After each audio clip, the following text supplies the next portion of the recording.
Bom dia. Pedi para o Geraldo desligar aqui porque tá meio iceberg aqui em cima. Bom dia. Para mim é muito especial estar aqui falando hoje, principalmente em um congresso de famílias, né? Há 33 anos eu fui trazida para essa igreja pela minha família. Para quem não sabe, eu tenho 33 anos, então estou aqui desde que nasci, desde que me entendo por gente. E esse Deus, pelo qual nós vamos falar hoje, foi o Deus que transformou a vida da minha família. Porque a história da minha família começa nessa igreja, né? Meu avô foi membro fundador dessa igreja, esteve aqui entre os primeiros. Mas a minha avó, por parte de mãe, minha avó materna, foi convidada para essa igreja e não era uma família cristã, era uma família católica, aquele sincretismo religioso que a gente conhece bem. E foi através desse convite que eu não lembro quem foi que convidou a minha avó, já ouvi essa história algumas vezes, mas não lembro quem, mas que foi através desse convite da minha avó que a minha mãe e todas as minhas tias vieram, e foi aqui que a minha mãe conheceu o meu pai, e foi aqui que eles se casaram, e foi aqui que eu, meus irmãos, nascemos e estamos aí, né? Nem todos estão aqui, propriamente no Parque Elian mais, mas seguimos aqui nessa igreja. Então, essa igreja tem um carinho muito especial na minha vida. Já estive em outros lugares que Deus nos levou, não por vontade própria, mas precisamos sair, mas graças a Deus retornamos aí. Então, eu queria conversar com vocês justamente sobre Romanos 12, eu queria que vocês abrissem aí a Bíblia de vocês, o celular, o irmão também vai projetar para a gente, que é justamente o tema e a divisa do nosso culto, né, do nosso mês da família, Romanos 12, e a gente vai ler do versículo 1 ao 5. A nossa divisa está lá no 5, mas eu queria ler lá do 1.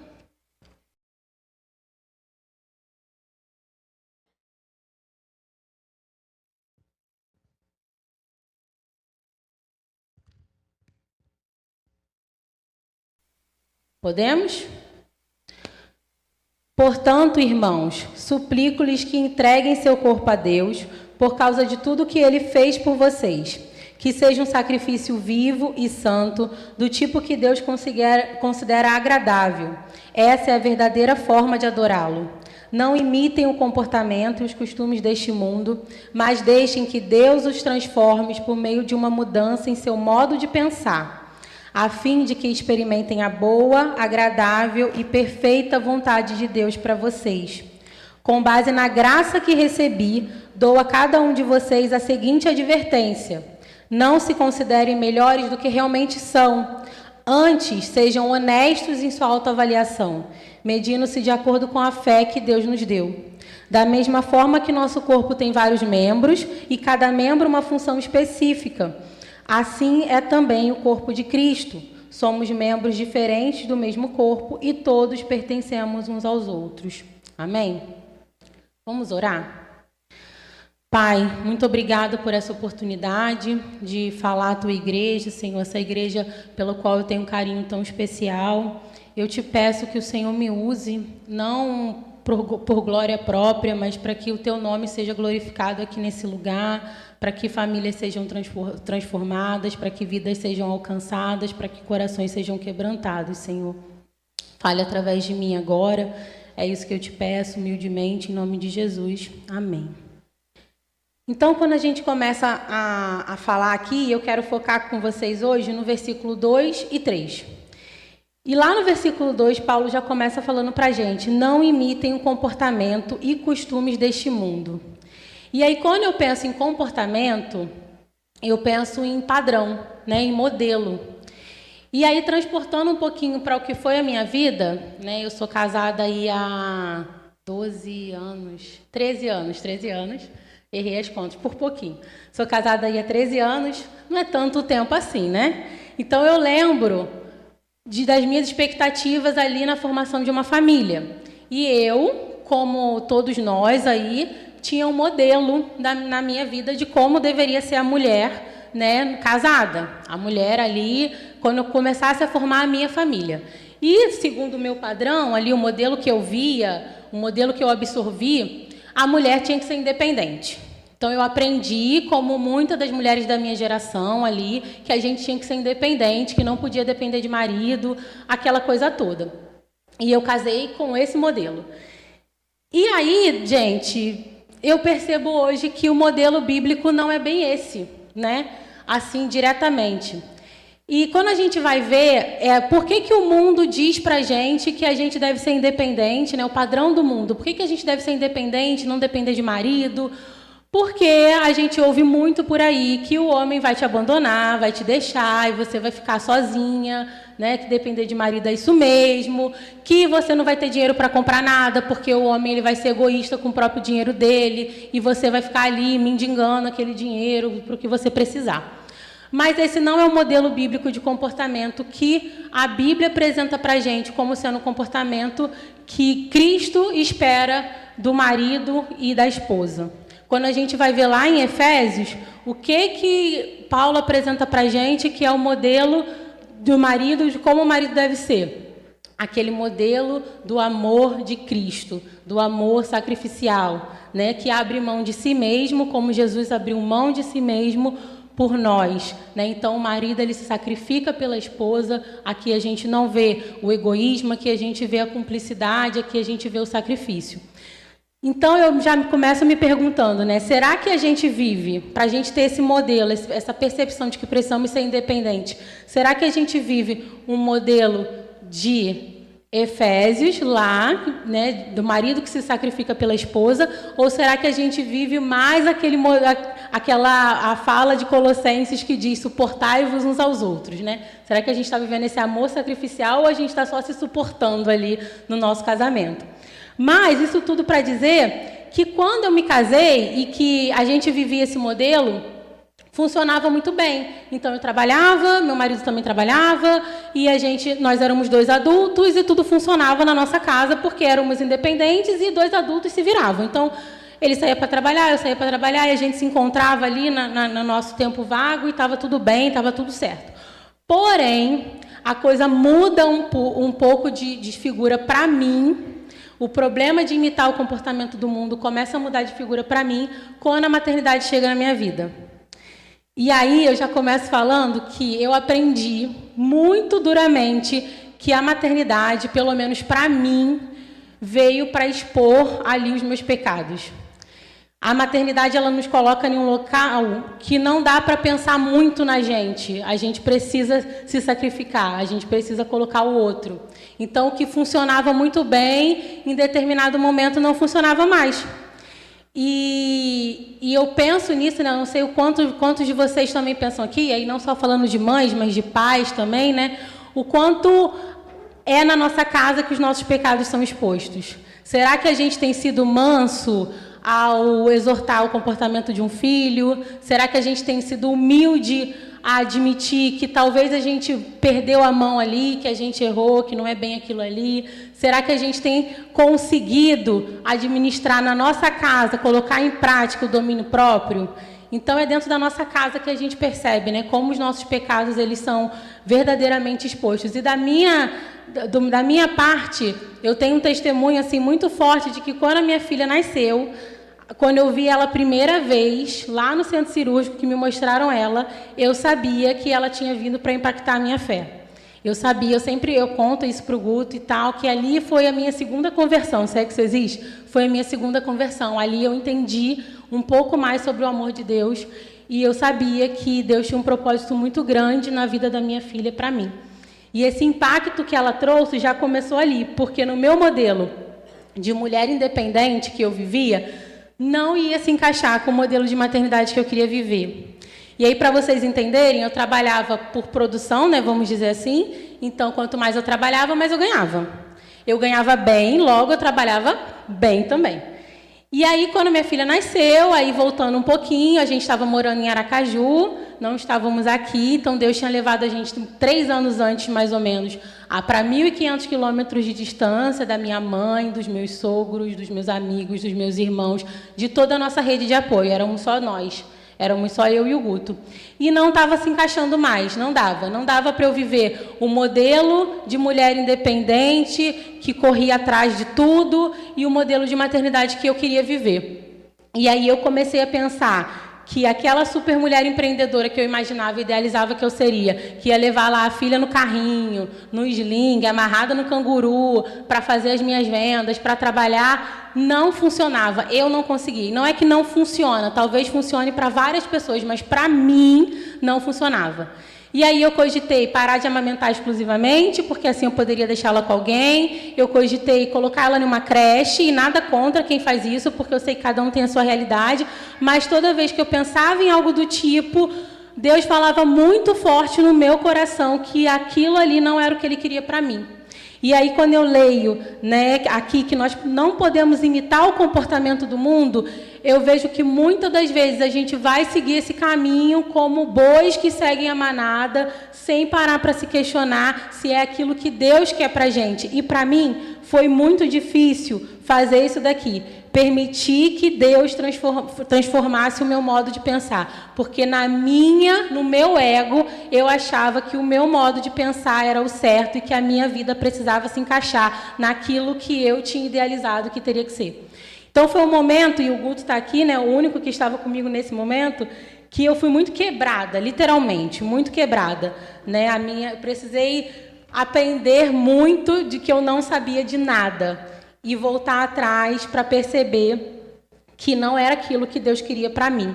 E Deus falava muito forte que Ele não tinha me chamado para aquilo, que o meu ministério não era aquele. E na minha adolescência, aqui na igreja, a gente teve vários movimentos, né, de descobrir o seu dom, descobrir o seu chamado. Na minha adolescência estava na moda aquela música Eu Tenho um Chamado, então teve congresso com essa música, e qual é o seu chamado? E eu sempre me questionava, eu não tenho um chamado. Eu não sei cantar muito, não sei mesmo, é negativo. Eu brinco que o meu ouvido musical ele é negativo. Não sei tocar. E eu ficava assim, eu não sei. E nessa época da minha vida eu aprendi qual era o meu primeiro ministério. Que o meu primeiro ministério era a minha família. E que nada iria sair dali se eu não começasse desse ponto inicial, tendo a minha família como o meu primeiro ministério. E aqui eu estou falando muito de maternidade, porque foi a forma como Deus escolheu alcançar a minha vida. Mas, quando eu penso nessa questão do modelo, do padrão que a gente absorve, eu penso em todas as relações que a gente tem em família. Então, eu não sou mais aquela mãe de pós-parto que tinha que decidir como cuidar da sua filha. Hoje eu trabalho, como o pastor falou, mas hoje eu sou mãe de crianças pequenas que têm desafios, e aqui a gente tem mães de adolescentes que têm outros desafios, pais de adolescentes que têm outros desafios. Nós temos relações que não são pai e filho, mas marido e esposa. Nós temos relações de irmãos. E nós temos não só os relacionamentos, mas as decisões que a gente precisa tomar dentro da nossa casa. Que se a gente for buscar a forma como o mundo decide, a forma como o mundo fala, muitas das vezes isso vai ser cruel e vai nos machucar. E vai machucar alguém da nossa família. E é engraçado isso, né? Porque tinha uma irmãzinha lá na nossa igreja lá de Aracaju, que a gente estava com a Malu bem pequenininha, naquela coisa de não dorme, não sei o quê, falando sobre como o filho dá trabalho. E ela falou assim para mim, não se preocupa não melhora. A minha filha já tem 50 anos e todo dia eu me preocupo se ela chegou em casa. Então, não melhora? Não melhora, tá vendo? Não melhora. Filho vai ser sempre uma preocupação. A partir do momento que você botou no mundo, já era. Vai ser sempre uma preocupação. Aí eu falei para ela, poxa, você está me animando com isso? Obrigado pela animação. Então, gente, por isso que não é só uma relação ali de mãe e filho, né? Ou de criança pequena, que a gente pensa muito em educar uma criança pequena. Então, ensina o menino no caminho que ele deve andar, mas a jornada ela não para por aí. Ela não para por aí. A gente deve buscar guiar toda a nossa família em todos os tópicos no modelo de Cristo, porque é o único modelo que é suficiente.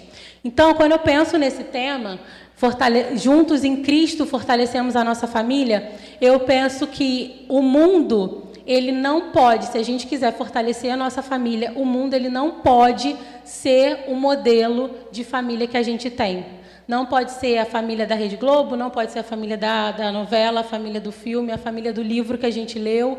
Não pode ser, muitas das vezes, o modelo de família que a gente aprendeu.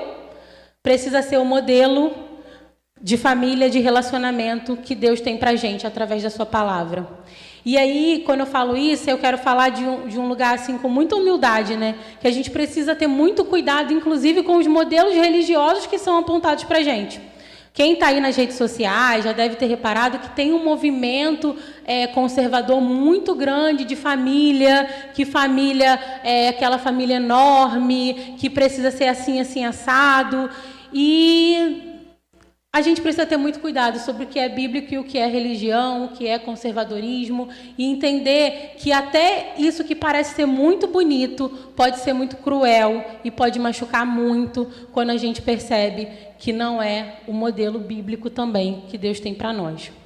Quando a gente permite, e aí Paulo vai continuar falando ali, né, no todo o versículo 2, que quando a gente permite que Deus transforme a nossa mente, transforme o nosso modo de pensar, a gente vai experimentar o quê?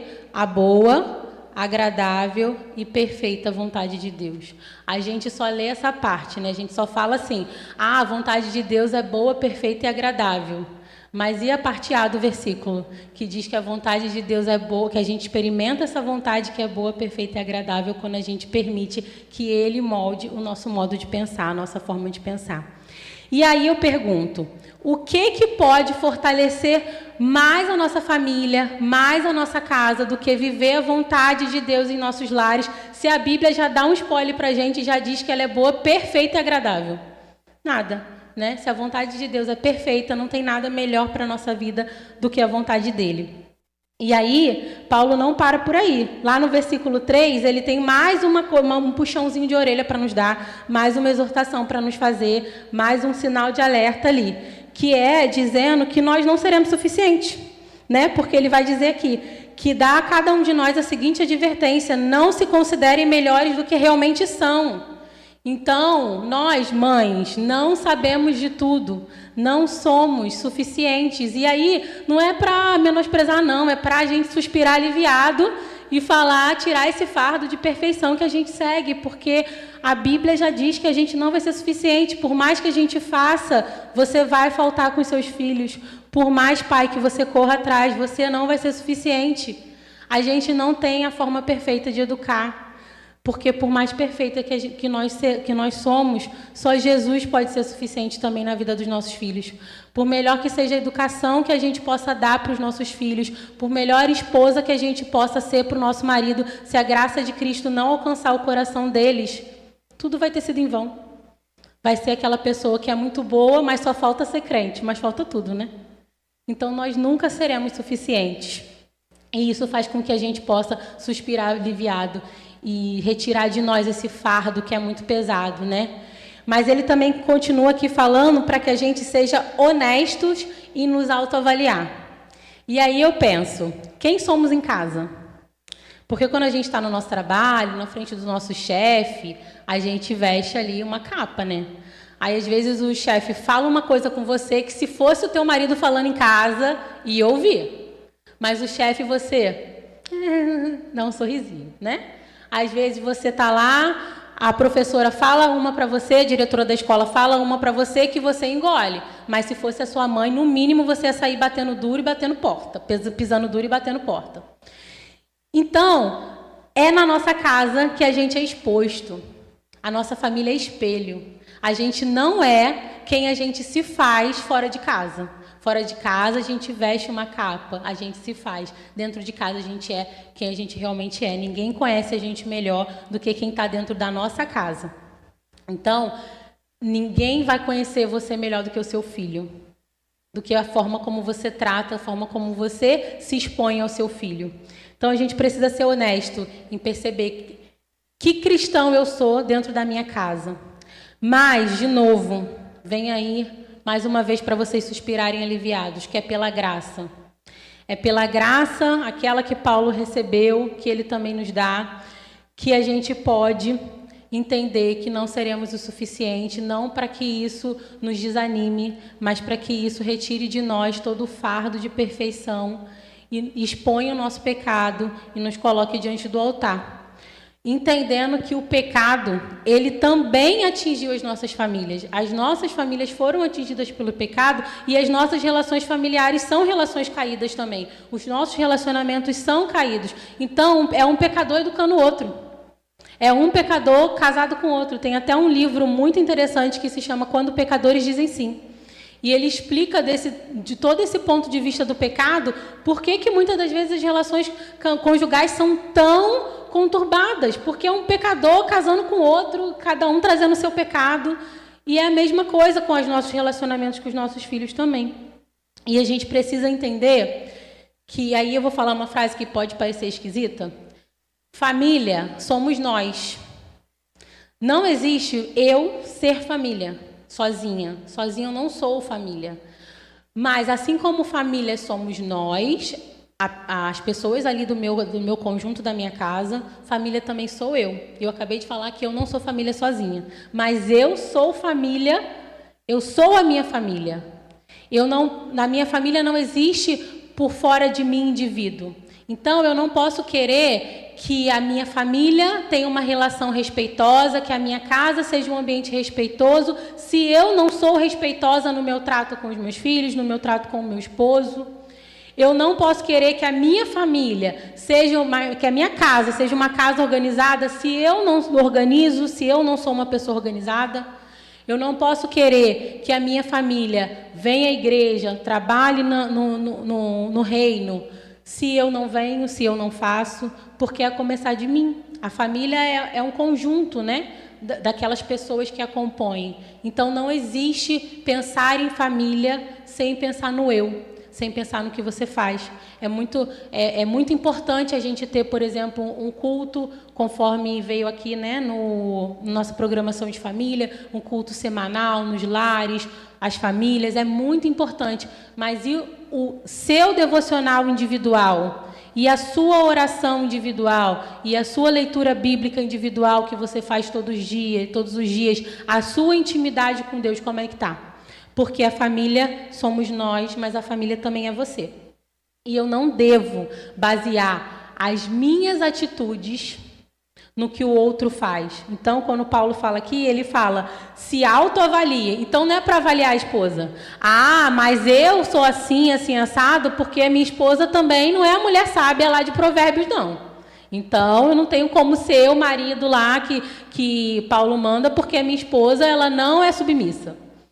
Mas não é um faça se ela fizer.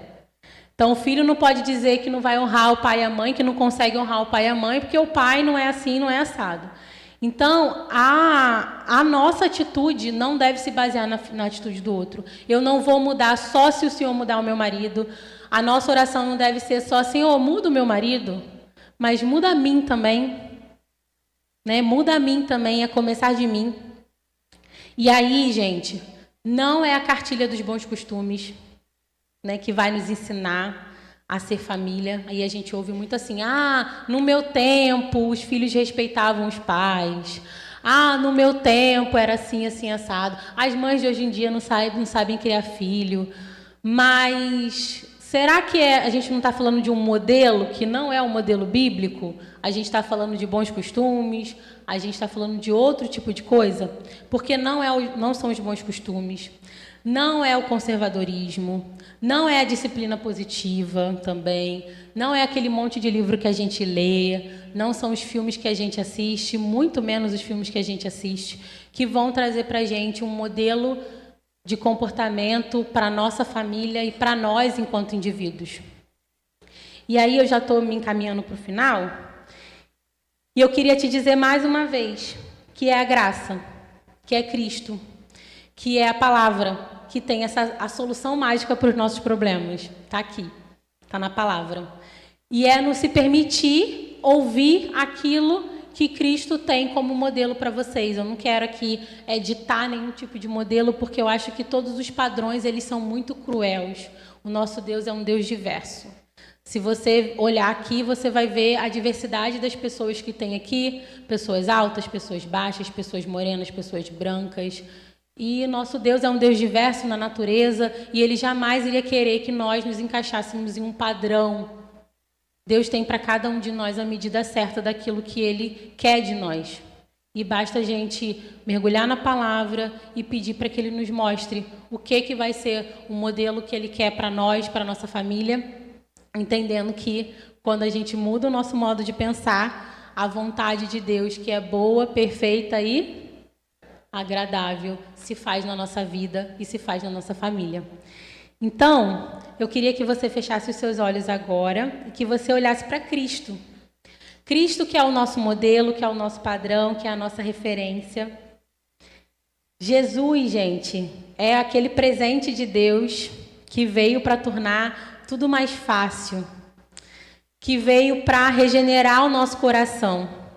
E se eu falei que a família somos nós, enquanto indivíduos, é Deus que tem o poder de te regenerar verdadeiramente, aquele que regenera de dentro para fora, aquele que vai regenerar você enquanto mãe, esposa, avó, para que você possa ser um foco de regeneração e de transformação na sua casa. A mudança que você tanto almeja na sua família, na vida daqueles que você ama, ela começa por você. Então, se autoavaliem como Paulo pede, porque é Deus quem consegue abafar o seu egoísmo com generosidade. É Ele quem vai sufocar a sua violência com gentileza. É Ele quem dá, e a palavra nos diz, os frutos do Espírito, domínio próprio. É Ele quem vai responder aquela ofensa que você ouviu com perdão, porque foi isso que Cristo nos ensinou a fazer lá na cruz. E é Deus que refaz qualquer laço rompido. É só Ele que tem o poder de restaurar qualquer laço rompido, qualquer dificuldade na sua família, qualquer questão, qualquer relacionamento que tenha sido quebrado. O único que é poderoso e forte para refazer esses laços é o nosso Jesus, é o nosso Deus. E aí eu pergunto para você, eu queria que você verdadeiramente pensasse sobre isso, né? Como eu falei para vocês, eu fui criada aqui nessa igreja, eu fui criada em um ambiente cristão, a minha família é uma família cristã. Os meus pais são cristãos, os meus avós, e eu precisei pensar qual é o modelo que seria para minha família daqui para frente. E todos os dias eu acho que é uma oportunidade da gente refletir sobre qual o modelo que a gente quer para a nossa família daqui para frente. Se a gente quer viver de acordo com aquele modelo do mundo caído, e aí as redes sociais estão cheias de fórmulas mágicas de maternidade, de paternidade, de como ser homem, como ser mulher. Ou será que a gente prefere viver um modelo piedoso, santo e abençoado por Jesus, já que a gente já sabe que a vontade de Deus é boa, perfeita e agradável para nós? E se a sua resposta for a segunda, se você escolher viver esse modelo, né, o que me deixa muito aliviada é saber que esse caminho, que aparentemente é o mais difícil, também é aquele que eu menos preciso fazer alguma coisa. Né? Eu preciso ser transformada, não o meu marido, sou eu, preciso orar por mim agora, nesse momento. E por mais que pareça difícil, a boa notícia é que Paulo diz aqui pra gente que a gente só precisa permitir que Ele mude a nossa forma de pensar. Eu não preciso fazer uma pós-graduação para aprender a ser esposa, para aprender a ser mãe. Eu só preciso meditar na palavra e permitir que o meu Deus permita que mude a minha forma de pensar. É Deus quem faz a obra, gente. A gente nunca pode tirar dele essa ação que é única, exclusivamente dele. É Ele quem faz a obra. Então, meus irmãos, né, meus amigos, aqui nesse momento eu queria te pedir que você que está orando, que a gente ficasse de pé para a gente fazer essa oração juntos, a começar por mim, que todos os dias a gente possa pedir para que o Pai molde, remolde, faça e refaça, para que naquele momento que a gente acha que está fazendo tudo certo, a gente seja lembrado de que a gente precisa se autoavaliar e não nos enxergar melhores do que o outro. que é naquele momento que a gente se sente mais fraco, mais derrotado, que a gente olha e a gente fala assim, eu não sei o que fazer. É nesse momento que a gente não tem saída, que a gente é humilde de botar o nosso joelho no chão e dizer, Senhor, não sei. Ou o Senhor faz ou não vai ter jeito. Mas a gente precisa lembrar que é sempre assim. A gente nunca faz, quem faz é Ele. Quem faz é sempre Ele, a gente é que acha que está fazendo alguma coisa. Mas é Deus quem faz a obra, é Deus quem faz o fácil, é Deus quem faz o difícil. É Deus quem cura a gripe e é Deus quem cura o câncer. É Deus quem faz o fácil e o difícil. E é Ele que pode mudar qualquer realidade, da mais simples à mais difícil. Deus não fica entediado com os nossos pedidos não são bobos para Ele. Então, vamos orar e que cada um faça a sua oração e coloque diante do altar aquela dificuldade da sua casa, do seu relacionamento. Deus conhece o nosso coração e por mais que seja uma oração coletiva, que você possa no seu individual colocar diante do altar aquilo que você sabe que por menor ou por maior que seja, é só Deus que pode fazer por você. Oremos. Pai, diante do teu altar, Senhor, eu quero entregar a vida de cada família aqui representada. O Senhor sabe o pedido, o Senhor sabe a súplica no coração de cada um, Senhor. Nos ajuda a moldar a nossa mente, Pai, e entender que o Senhor tem a medida, que o Senhor tem o padrão, que o Senhor tem o modelo para cada um de nós. Nos ajuda a entender que não seremos suficientes. Tira de nós esse fardo de perfeição, esse fardo de buscar controlar, de buscar fazer, porque é o Senhor quem controla, é o Senhor quem controla o fácil e é o Senhor quem controla o difícil. É o Senhor que faz a obra, aquela obra que é impossível e aquela obra que é simples. É o Senhor que coordena cada parte do nosso corpo, é o Senhor quem coordena a nossa família. Nos ajuda, Senhor, a nos colocar no teu altar de maneira humilde, entendendo que somos pecadores e que não somos melhores do que ninguém dentro da nossa casa, dentro da nossa igreja, em qualquer relacionamento. Que a nossa casa seja, sim, um ambiente onde a gente expõe os nossos pecados, para que esses pecados sejam curados, para que esses pecados sejam perdoados e que através de nós, através do nosso testemunho, as vidas das pessoas sejam alcançadas. Que esse bairro seja assim alcançado, que esse estado seja alcançado, que esse país, que esse mundo seja alcançado, mas que em primeiro lugar a minha casa, a casa de cada um aqui seja alcançada através do meu testemunho, através do testemunho de cada mãe, de cada pai, de cada esposa, de cada marido, de cada filho que o Senhor trouxe aqui nessa manhã. Que a gente possa transformar a nossa casa, transformar a realidade, Senhor. Que famílias sejam resgatadas das drogas, das violências, do pecado, da prostituição, Senhor. E de tudo que o Senhor tem destruído lares, Pai. Que o Senhor reconstrua, que o Senhor refaça laços, que haja perdão nessas casas, que o nosso junta-panela de logo mais não seja simplesmente um comer, mas que seja um juntar à mesa para comunhão, Senhor. Nós somos uma grande família, ninguém está aqui por acaso, o Senhor escolheu cada um de nós, cada um que ficou, cada um que retornou, cada um que chegou, o Senhor escolheu. Que famílias sejam alcançadas, que vidas sejam transformadas, que o teu amor impere sobre essa casa, Senhor. Que a tua igreja seja reconhecida como um lugar de amor, como um lugar de famílias saudáveis. Que aqui dentro a gente possa se reconhecer pecador, reconhecer que não somos melhores do que ninguém e poder se ajudar, Senhor. Se ajudar a crescer em Ti. Que o Senhor seja o Deus, que o Senhor seja o Senhor sobre todas as coisas. E que o Senhor cuide de nós, que o Senhor tenha misericórdia, que o Senhor perdoe os nossos pecados, que o Senhor perdoe o nosso ego inflado, que o Senhor perdoe a nossa falta de humildade, que o Senhor perdoe a nossa vontade de tomar conta de tudo e que o Senhor tire de nós esse fardo tão pesado que não é nosso. Obrigado, Jesus, pelo teu sacrifício, obrigado porque o Senhor é o amigo com quem eu posso contar. É aquele com quem eu posso levar todas as minhas súplicas e que nunca fique entediado com o que eu tenho para dizer. Obrigado, Cristo. Obrigada por essa oportunidade. Que o Senhor abençoe cada um de nós. Em nome de Jesus que eu te oro. Amém.